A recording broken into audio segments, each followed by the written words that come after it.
सो आइए आगे कंटिन्यू करते हैं। हम लोगों ने लास्ट वीडियो तक क्या पढ़ लिया था, पूरी की पूरी नर्स्ट इक्वेशन खत्म कर ली थी और हमारे पास नर्स्ट इक्वेशन का फॉर्मूला ड्राइव होकर पूरा का पूरा आ गया था। ठीक है, बट हम लोग न्यूमेरिकल पे जाने से पहले कुछ और टर्म्स देख लेते हैं जो हमारे काम में आएंगी जब हम लोग नर्स्ट इक्वेशन के न्यूमेरिकल के साथ डील कर रहे होंगे।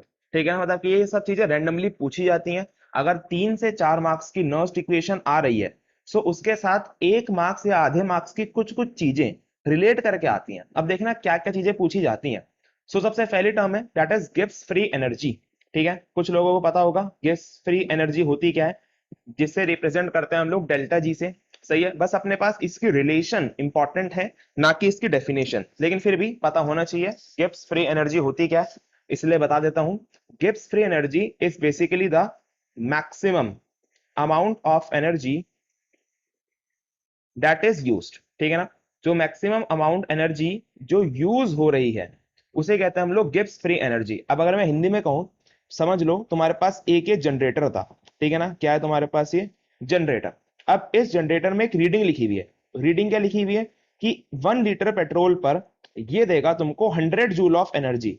ओके, क्या लिखी हुई है इस पे रीडिंग, 1 लीटर पेट्रोल पर 100 जूल ऑफ एनर्जी तुमको ये देगा। लेकिन जब तुमने इसके अंदर 1 लीटर पेट्रोल डाला और तुमने इसे अपने घर की आउटलेट से कनेक्ट करा, ठीक है ना, जब तुमने घर के अपने मीटर बॉक्स से कनेक्ट कर दिया, this is your meter box, then उसके अंदर 1 लीटर पेट्रोल डालने के बाद, डीजल डालने के बाद ऑफ कोर्स, तो हमारे पास जो मीटर बॉक्स है वो केवल और केवल दिखा रहा है तुम्हारी reading that is approximately 80 joule. Okay, so 80 joule वो रीडिंग दिखा रहा है, मतलब कि 1 लीटर पेट्रोल के अंदर या फिर डीजल के अंदर हमारे पास क्या आना चाहिए था, 100 जूल एनर्जी आनी चाहिए थी। बट ये कितनी दे रहा है, ये दे रहा है 80 जूल ऑफ एनर्जी। तो मतलब कि हमारी 20 जूल ऑफ एनर्जी वेस्ट जा रही है। मतलब कि वेस्ट कहां जा रही है, बेसिकली जो जनरेटर है वो क्या करेगा, वो हीट भी रिलीज करेगा। अब ये हीट एनर्जी हमारे किसी काम की नहीं है। एंड ये जनरेटर साउंड भी रिलीज करेगा। घर घर घर घर करके चलता है ना, तो जनरेटर साउंड भी रिलीज करता है, जो कि साउंड हमारे किसी काम का नहीं है। सो हमारे पास कुछ अमाउंट ऑफ एनर्जी क्या हो जाती है, वेस्ट हो जाती है in the terms of heat and sound. So हमारे पास maximum amount of energy used कितनी हुई है, that is your 80 joule. Okay, so 80 joule is basically the Gibbs free energy, और you can say Gibbs energy only. Okay, so ये थी हमारे पास Gibbs energy की छोटी सी कहानी। अब देखना इसका रिलेशन कि ये किस किस के साथ किस तरीके से रिलेट होता है। सबसे पहले हम लोग देखते हैं डेल्टा जी का रिलेशन केसी के साथ। Okay, this is the relation between delta G and KC. So delta G is equals to -2.303 R T log KC. Okay, यहां पर केसी क्या है, केसी इज इक्विलिब्रियम कांस्टेंट और डिसोसिएशन कांस्टेंट। सही है, पता तुम लोगों को इक्विलिब्रियम या फिर डिसोसिएशन कांस्टेंट। ओके, सो ये है हमारे पास रिलेशन केसी का और डेल्टा जी का। ठीक है, और यहाँ पर आर क्या है, आर इज बेसिकली और gas constant that is again 8.314, T is temperature again in kelvin, and that is approximately equals to 298। Of course, क्योंकि हमारे पास जो सेल है वो चलती हैं 25 डिग्री सेल्सियस के आसपास ही, तो हम लोग यहाँ पर जो टेम्परेचर है इट इज 298 केल्विन, इसको ले लेते हैं।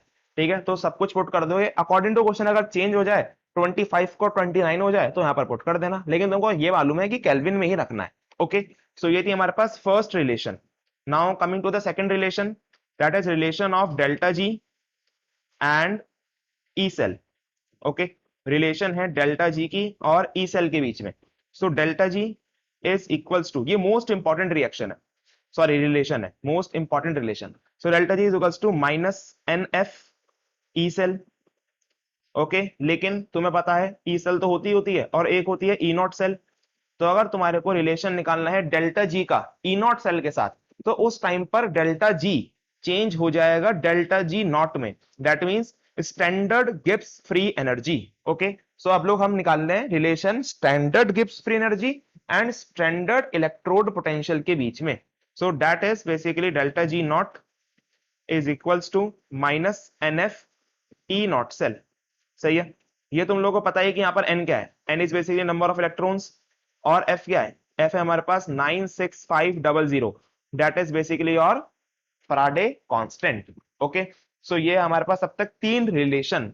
और नेक्स्ट अगर हम रिलेशन में बढ़े जो डेल्टा जी के नहीं है बट उसी से ड्राइव होते हैं, that is the relation between E cell and KC. E cell नहीं कहते, हम लोग कहते हैं ई नॉट सेल। हम लोग रिलेशन निकालते हैं किस के बीच में, ई नॉट सेल के बीच में और केसी के बीच में। तो that is basically E not cell is equals to 0.0591 upon n log KC. Okay, so हमारे पास रिलेशन अगेन इंपॉर्टेंट रिलेशन। केवल फर्स्ट वाला, अगर तुम लोग फर्स्ट वाला इस्तेमाल ना करना चाहो तो फर्स्ट वाला इस्तेमाल ना भी करोगे तो कोई खास फर्क नहीं पड़ेगा, क्योंकि फर्स्ट वाले की जरूरत कम ही पड़ेगी। बिकॉज जो काम फर्स्ट वाली रिलेशन करती है, दिस रिलेशन, वो काम ये वाली रिलेशन भी कर जाएगी। ठीक है ना। सो ये वाली रिलेशन इंपॉर्टेंट है, इसको याद रखना। E not cell is equal to 0.0591 upon n log Kc. ये इसको सॉल्व करके आती है। बेसिकली डेल्टा जी केसी से भी रिलेशन करता है और delta G E not cell से रिलेशन करता है। तो इसका मतलब जब तुम इन दोनों इक्वेशन को सॉल्व करोगे तो तुम्हारे पास ये इक्वेशन बनकर आ जाएगी। ठीक है ना। अब वो डेरिवेशन बहुत टुच्चे से डेरिवेशन है तो इसलिए अपना आप कर लेना तुम लोग, लेकिन फाइनल रिजल्ट ध्यान रखना। ठीक है। और एक आधा और रिलेशन होता है that is between pH. So pH is equals to E not cell upon 0.0591। ठीक है। ये रिलेशन तुम्हारा आता है बेसिकली 11th क्लास से, जहां पर तुम लोग पीएच वाला कंसेप्ट पढ़ते हो, that is power of hydrogen निकालते हैं ना हम लोग। पीएच पेपर होता है 1 से लेकर 14 तक, उसके ऊपर नंबरिंग होती है। सो ये रिलेशन भी एनसीईआरटी में केवल एक क्वेश्चन है, ओनली वन क्वेश्चन एनसीईआरटी के अंदर है, इसलिए बताना पड़ता है। ठीक है ना। तो बड़ा सिंपल सा है, pH is equals to E not cell upon 0.0591। तो ये थे हमारे सारे के सारे रिलेशन जो काम में आएंगे नर्स्ट इक्वेशन के क्वेश्चन सॉल्व करते हुए। सही है, तो इनको प्लीज नोट डाउन कर लेना बहुत ध्यान से। This is our first relation, second, then third, then fourth and then fifth. मतलब कि मान लो बस ये 5 फॉर्मूले हैं जो नर्स्ट इक्वेशन के साथ चिपक कर आते हैं, कि अगर 4 नंबर की नर्स्ट इक्वेशन आई है, नर्स्ट इक्वेशन क्वेश्चन आया है, तो एक आधे नंबर का इनमें से भी एक आधे रिलेशन से ऊपर क्वेश्चन आई जाता है। ठीक है। तो ये हो गए तुम्हारे पास नर्स्ट इक्वेशन से रिलेटेड कुछ रिलेशंस। ठीक है। लेकिन आगे बढ़ने से पहले तुम्हारे को एक चीज और बताई थी शायद मैंने, जिन लोगों ने अभी तक केमिकल काइनेटिक्स नहीं पढ़ा है उन लोगों को शायद नहीं पता होगा। केमिकल काइनेटिक्स में तुम लोग एक चीज और पढ़ चुके हो, that is basically significance. Significance of delta जी, कि मतलब कि डेल्टा जी बताता क्या है। डेल्टा जी हमको रिएक्शन के अंदर किस चीज के बारे में बताता है। सो अब लो एक बार देख लो जल्दी से सिग्निफिकेंस ऑफ डेल्टा जी। ठीक है। सो सिग्निफिकेंस क्या डेल्टा जी का, बस ये तीन वो करता है, रिजल्ट बताता है। क्या रिजल्ट देता है, या तो डेल्टा जी क्या होगा, डेल्टा जी की वैल्यू, वेट अ सेकंड,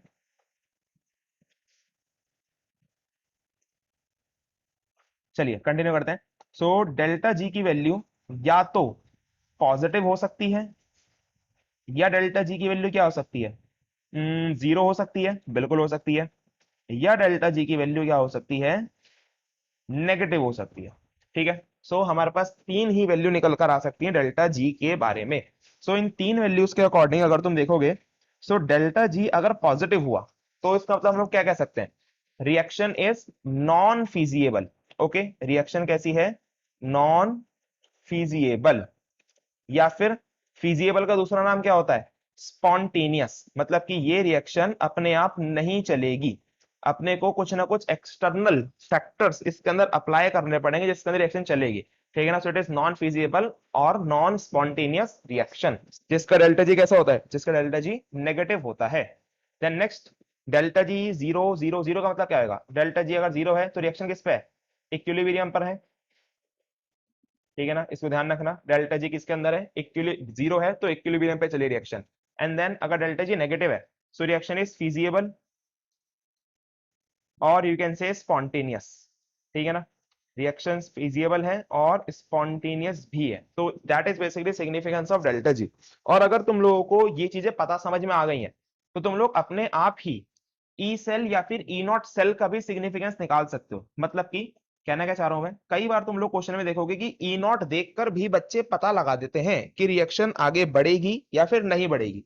अब वो कैसे पता लगाया जाता है, हमारे पास सिंपल रिलेशन होता है किसका, delta G not is equals to minus N F E not cell. ठीक है ना, चाहे तो ई नॉट ले लो चाहे ई सेल ले लो, दोनों बातें सेम ही है। ओके, बस वो स्टैंडर्ड है and that is basically on other condition. ठीक है, तो अगर हमारे पास, सोचना ध्यान से कि अगर हमारा डेल्टा जी नॉट को पॉजिटिव लेके आना है तो ई नॉट को कैसा होना पड़ेगा, तो सोच के देखो, बाहर की तरफ है नेगेटिव साइन, ये है नंबर ऑफ इलेक्ट्रॉन्स जो कुछ भी हो सकते हैं, 1 2 3 4 5 6 हमेशा पॉजिटिव रहने वाले हैं, और एफ 96500 एक कांस्टेंट है। ठीक है, देन बचा क्या अपना, बचा अपना ई नॉट सेल। मतलब कि अगर हमारे को डेल्टा जी नॉट को पॉजिटिव बनाना है तो ई नॉट को क्या होना पड़ेगा, ई नॉट को होना पड़ेगा नेगेटिव, ऑफ कोर्स, क्योंकि माइनस माइनस क्या हो जाना है यहाँ पर, प्लस हो जाना है। ठीक है, इतनी बातों को समझ में आती है। तो अगर डेल्टा जी नॉट पॉजिटिव है इसका मतलब ई नॉट कैसा है, ई नॉट है नेगेटिव। तो तुम लोग कह सकते हो अगर तुम्हारी स्पॉन्टेनियस, सॉरी नॉन नॉन लगा हुआ है ना, नॉन स्पॉन्टेनियस रिएक्शन है तो उसके लिए ई नॉट कैसा रहने वाला है, ई नॉट रहने वाला है नेगेटिव। और अगर जीरो है फिर तो ऑफ कोर्स, अगर तुम्हारे पास जीरो है तो एन तो कभी जीरो होगा ही नहीं, एन तो कभी जीरो होगा ही नहीं। और 96500 का कभी जीरो हो सकता है नहीं, इट इज अ कांस्टेंट। तो जीरो कैसे होना पड़ेगा, ई नॉट सेल को ही जीरो होना पड़ेगा। तो इस केस के अंदर, इक्विलिब्रियम वाले केस के अंदर ई नॉट सेल कैसी रहेगी, जीरो रहेगी। ठीक है, और स्पॉन्टेनियस में तुम लोग समझदार हो, मेरे से ज्यादा तुम लोग खुद समझ गए होगे, ई नॉट कैसा रहेगा यहाँ पर, पॉजिटिव रहेगा। ठीक है, इतनी बात समझ में आई। मतलब कि अगर हमारे पास delta G not positive negative zero है तो उसका अपोजिट चलेगा ई नॉट। ठीक है ना, ड्यू टू दिस रिलेशन। तो ये तुमको यहां तक सिग्निफिकेंस ऑफ डेल्टा जी या फिर डेल्टा जी के रिलेशन और भी कई रिलेशन आई होप यहां तक समझ में आ चुके होंगे। ठीक है, और नर्स्ट इक्वेशन के क्वेश्चन पे जाने से पहले बस एक चीज और देखते हैं हम लोग लास्ट, दैट इज शी। ठीक है ना, क्योंकि कई बार इसके क्वेश्चन भी साथ के साथ इंप्लीमेंट हो जाते हैं। शी, हाँ, हमारे सिलेबस का कंसेप्ट नहीं है। स्टैंडर्ड हाइड्रोजन इलेक्ट्रोड, ठीक है ना, फुल फॉर्म क्या होती है इसकी, standard, S stand for standard hydrogen and this E stands for electrode. ये काफी बच्चे 11th में पढ़ते हैं, 11th क्लास के सिलेबस में है ये स्टैंडर्ड हाइड्रोजन इलेक्ट्रोड। अबे होती क्या है जरा देखना, क्योंकि ये क्वेश्चन में काम आएगी तो इस वजह से बतानी जरूरी है।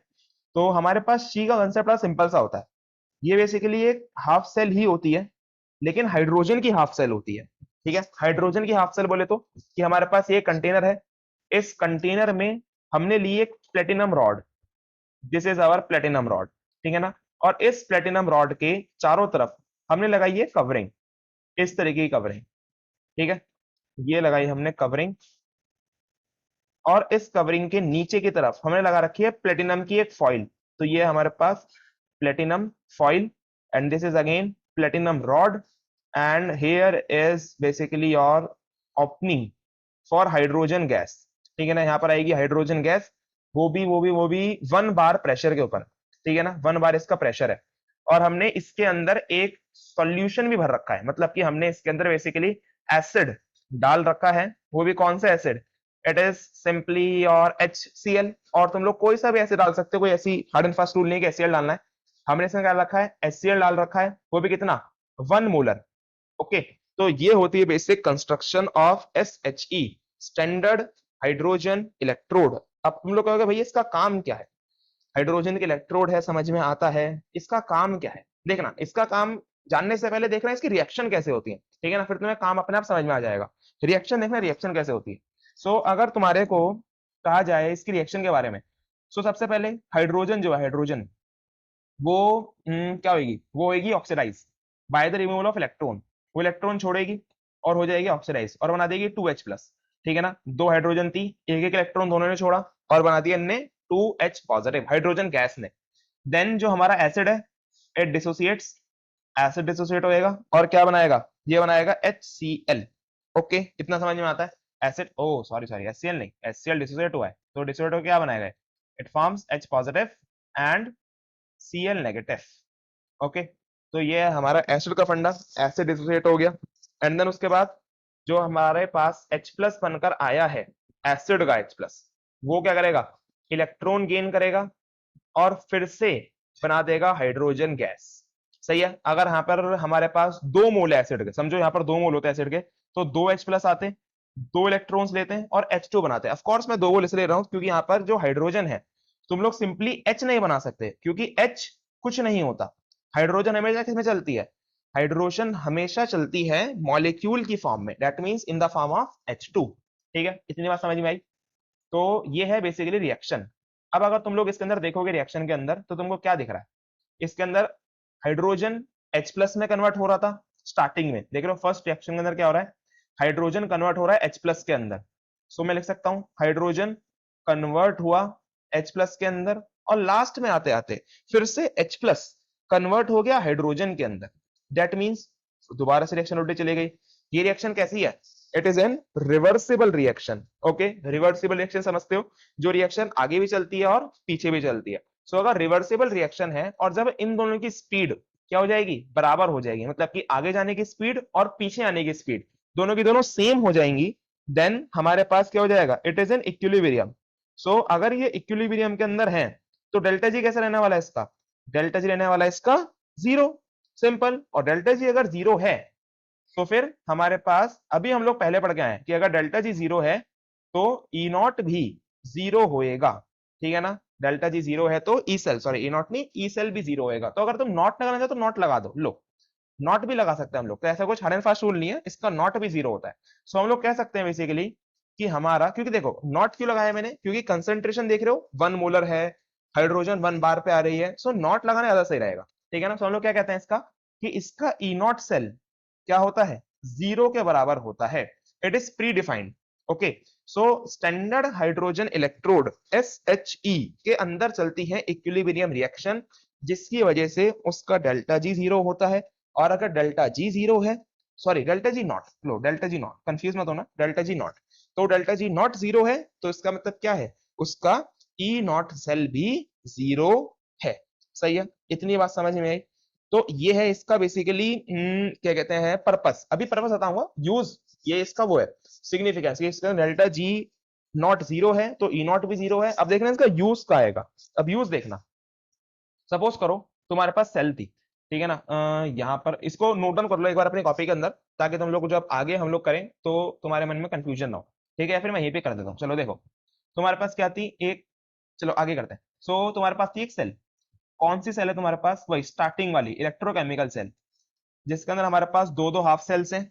एंड देन दोनों हाफ सेल्स को हमने कनेक्ट कर रखा है with the help of this salt bridge, और फिर हमने इलेक्ट्रोड्स लगा दी। ये सब तुम लोगों को पता है फंक्शन, ठीक है ना। लेकिन एक हाफ सेल है जिंक की, एक हाफ सेल है कॉपर की। ओके, सो अगर दोनों हाफ सेल है तो इन दोनों हाफ सेल्स को मैं कनेक्ट कर देता हूँ with the help of volt meter. Suppose this is volt meter, ठीक है, कनेक्ट कर दिया हमने वोल्ट मीटर से। और वोल्ट मीटर से कनेक्ट करने के बाद ये जो वोल्टेज है, इसकी वोल्टेज जो ये शो कर रहा है, that is E cell.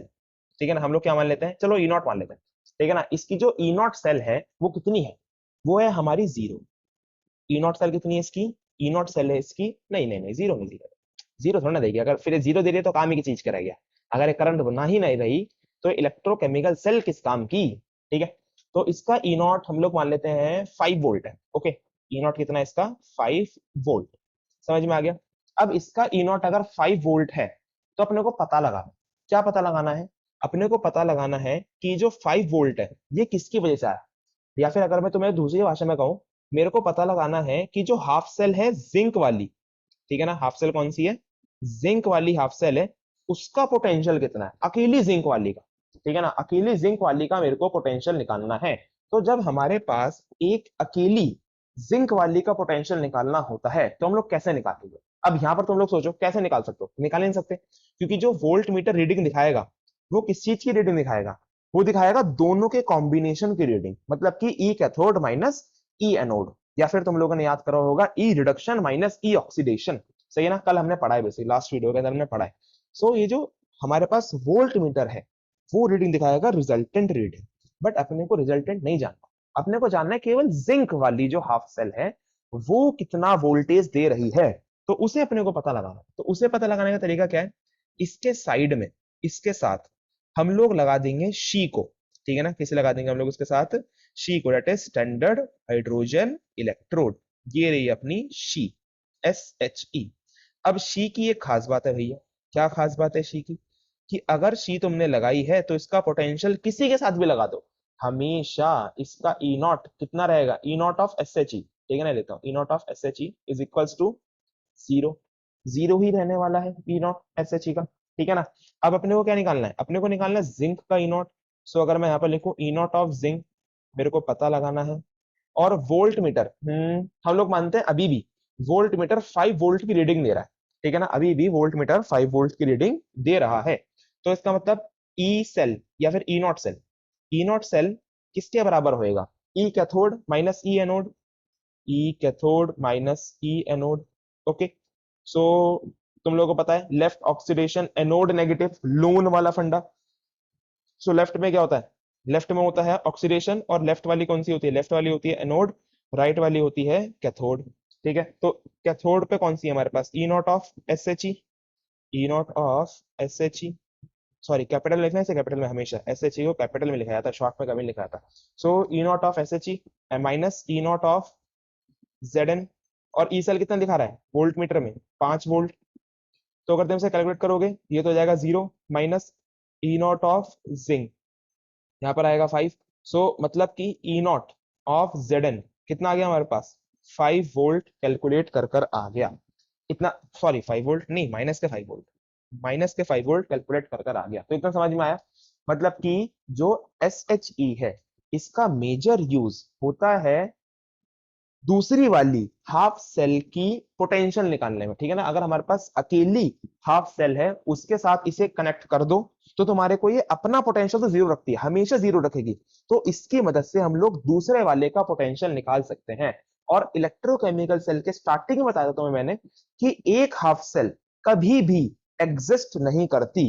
Half cell मतलब कुछ भी नहीं, हमेशा फुल सेल ही एग्जिस्ट करती है। अब तुम लोग कहोगे भैया एक बात और बताओ कि अगर ये इज नॉट सेल इसका 0 है, अभी तुमने बताया 0 होने का फायदा ही नहीं, 0 होने का फायदा नहीं, तो फिर हम लोग ये बनाते क्यों है, और बनाते हैं तो यूज तो पता चलेगा क्यों, मतलब कि 0 इसका मतलब क्यों है। अब देखना है ध्यान से इसका मतलब क्या है।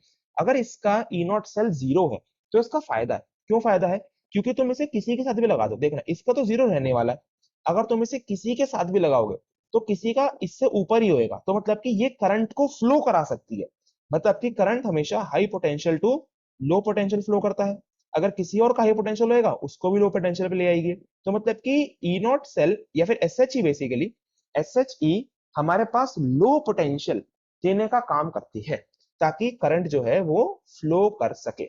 ओके, इतनी बात समझ में आ रही है कि एस एच ई बेसिकली क्या हमारे पास काम करती है वो।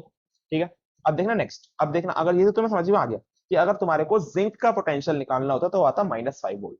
बट अगर वहीं पर ही तुम लोग को कॉपर का पोटेंशियल निकालना होता तो तुम क्या करते, तो तुम फिर से वही कहानी लगते कि ये लेते तुम लोग कॉपर की half cell, this is copper half cell, copper electrode, and then तुमने इसके साथ ये वायरिंग लगा रखी है, तुमने वोल्ट मीटर लगा रखा है, और तुमने इसके साथ इसकी पोटेंशियल निकालना है अपने को, ठीक है ना, हमें क्या निकालना है, कॉपर वाली का पोटेंशियल निकालना है। तो तुम इसके साथ क्या करोगे, इसके साथ एक और बैटरी लगाओगे, बैटरी सॉरी हाफ सेल लगाओगे, और ये हाफ सेल कौन सी है तुम्हारी, एस एच ई, स्टैंडर्ड हाइड्रोजन इलेक्ट्रोड। अब इस हाफ सेल को लगाने का फायदा क्या होगा कि इस हाफ सेल का ई नॉट हमेशा क्या रहने वाला है, हमेशा रहने वाला है इसका ई नॉट इक्वल टू 0। ठीक है, और तुम्हें निकालना किसका था, निकालना था तुम लोगों को ई नॉट कॉपर वाली का। ठीक है, इसका निकाल कर लेके आना है, और निकले किसकी मदद से, 0 वाली की मदद से। ओके, अब ये तुम लोग खुद भी कर सकते हो, क्या करोगे, ई नॉट सेल अगर तुम लोग को निकालना है is equals to E cathode minus E anode. Okay, simple phenomena. Cathode कौन सी है, कैथोड होती है हमेशा राइट वाली। ओके, लेफ्ट ऑक्सीडेशन, तो राइट में क्या होगी, राइट में reduction, and it is cathode, simple. So right वाली कौन सी है, E of copper minus E nought, nought लगा देते हैं सब जगह, ठीक है ना, E not of copper minus E not of S H ई। अब ध्यान देना, मतलब कि ये जो मैं ना नॉट लगाता हूँ कभी नहीं लगाता, तो इसका एक सिग्नल, मतलब कि इसका कुछ सेंस नहीं है कि अगर तुमने कंडीशन को मेंटेन करके रखा, स्टैंडर्डाइज करके रखा, देन नॉट लगा दो, वरना तो नॉट मत लगा। मतलब कि ये दोनों बातें सेम सेम सी है, बस थोड़ा बहुत इनमें चेंज आता है, ठीक है ना, स्टैंडर्डाइजेशन का basically. So E not cell, E not of copper minus E not of S H E, then उसके बाद हम लोग क्या करेंगे, ई नॉट ऑफ कॉपर निकाल कर लेके आना है। और अभी भी मान लो अभी भी वोल्ट मीटर 5 वोल्ट की रीडिंग ही दे रहा है, सो it is 5 volt, 5 volt, and S H कितना आने वाला है 0। सो E not cell of copper, ठीक है ना, कॉपर का कितना आने वाला है, ये आने वाला है 5 वोल्ट। ओके, फंडा समझ में आ रहा है कि इसका यूज कैसे करेंगे हम लोग एस एच का।